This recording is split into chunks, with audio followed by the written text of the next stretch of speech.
Well, here I am again, and I'm really glad to see that I've got quite a few comments and on my videos.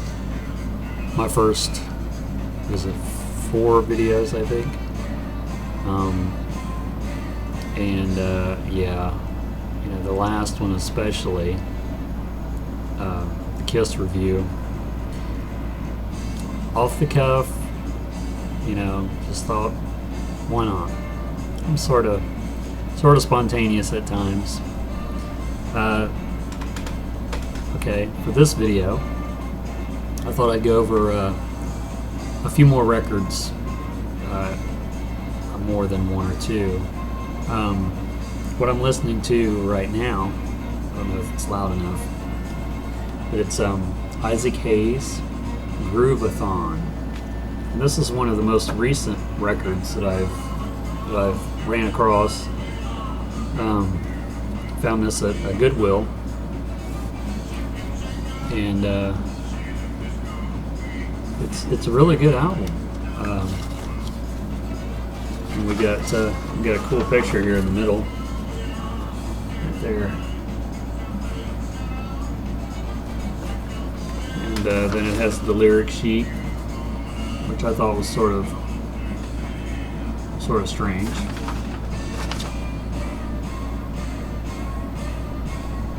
Actually, it is sort of strange because this is not the actual lyric sheet.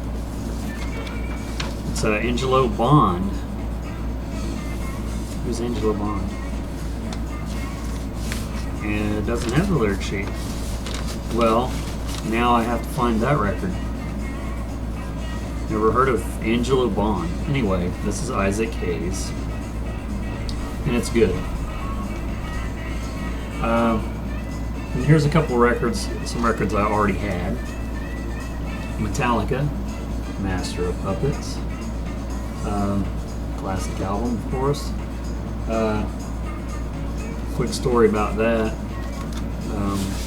This has the lyric sheet. That's not my quick story. Quick story is when thrash metal first started getting popular in the early mid 80s, I sort of gravitated towards it, and Metallica was one of the bands that at that time when I discovered Metallica, Kill 'Em All was already out, and Ride the Lightning was the first one I bought in the store when that's all they sold was records,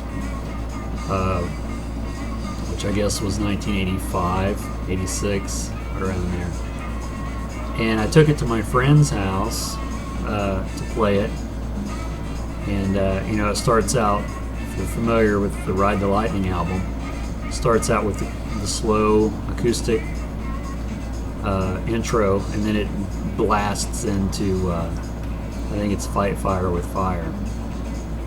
And during the acoustic part, my friend was saying, "Well, that sounds pretty good," And then when it blasted into the song, it's like, "I don't like that," he said.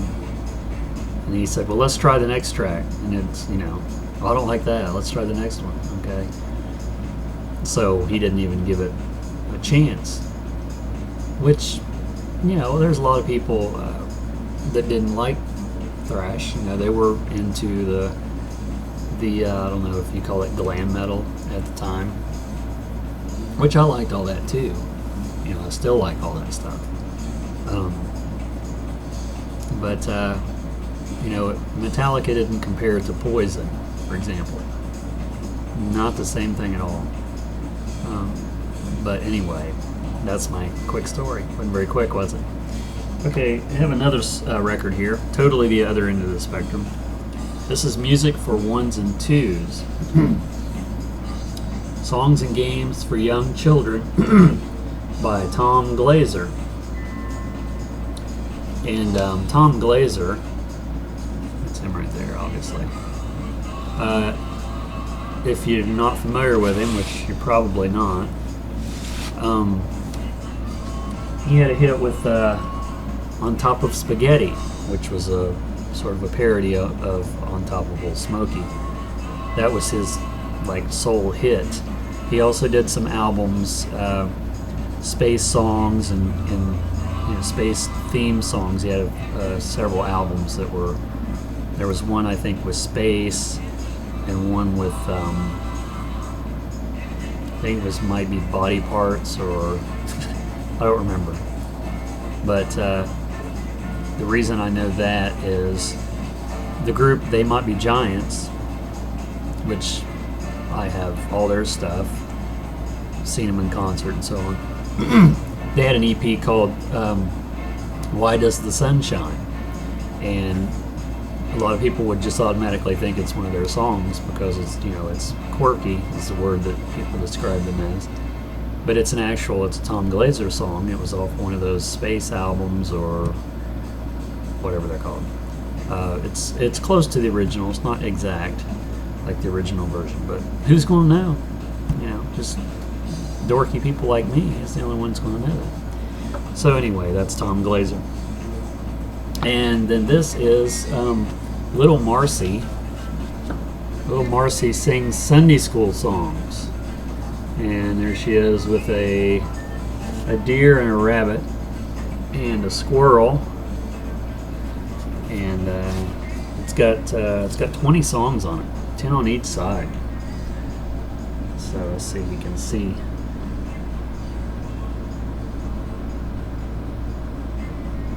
Anyway, I have a lot of Little Marcy records, and you're probably thinking, and it's on Word label. People's probably thinking, well, why, you just showed Metallica. What's the deal? Like I said, I like all kinds of music. The Little Marcy, how I ran across that, how I was made aware of it, is I used to subscribe to a magazine that's now no longer in existence. It's called Cool and Strange Music Magazine.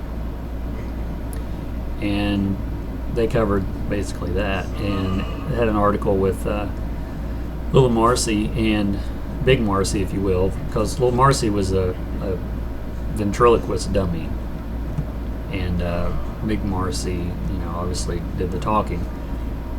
And it's so creepy and so weird, and even kids today, for the age range that they were, projecting to at the time, kids nowadays would think, really? I mean, it's just a different time period, and I think that kind of music wasn't, probably at the time, but it's more of a creepy type of music to me, it seems. But it's in a good way. It's so bad it's good. Like I said with the Rhinestone movie, so bad it's good. Oh, and by the way, while I'm thinking about it, because I showed my first, the story about the first Kiss album that I bought, or that my mom bought, whatever.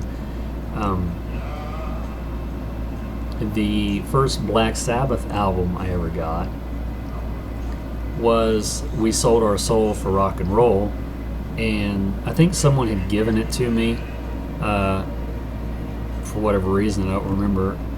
And it's a gatefold, and you've unfolded, and it has this looks like a dead lady or half dead lady in a coffin, and she has this silver metal cross, jabbed in her abdomen there, and her eyes are starting to roll back in their head and in her head and so on. And it's, that album, I would look at that gatefold picture, and I would play the album, and at the end of, I think it's NIB, where it goes off into just a creepy instrumental. I don't even know how you describe it.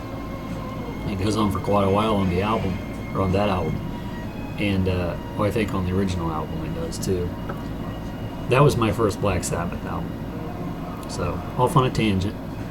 And here's my last record I want to review. This is Having Fun on Stage with Elvis. And it's got various, and then on the back it has concerts there. Not real sure, but this album is sort of hard to find, or at least I thought it was impossible to find. But I have since found 2 copies, and it is a, can you see this? Talking album only. So there's no music on here technically. It's just Elvis, you know, carrying on between the songs, and it's all edited together from different concerts. And you know, him, I think at this point he was, first of all, his personality was just the type to sort of cut up and stuff to make light of what he was doing. And then I think as the years went on, I think the drugs made it even more amplified, that it was just so out of control that it almost overshadowed the songs. And this had came out in this was in '74, so 73 was the Aloha from Hawaii satellite concert. So apparently this was right after that, because he went on, after that concert, he went on a tour of the United States, hence the map on the back of this, and all the way up through '77, you know, on sporadically on and off as he got worse in health. And he was actually planning another tour the day that he died. So I guess we won't see that one. So anyway, which is a parallel with Michael Jackson, by the way. I thought that was sort of strange. And of course, Michael Jackson was married to Elvis's daughter, so weird, eh? Alright, well, that's the end of this video, and I'm so glad that everyone out there has watched my videos and liked them, and I hope this one turns out. And leave me some comments, and I'll answer your guys' comments that you left, and I'll keep making videos. So we'll see you next time.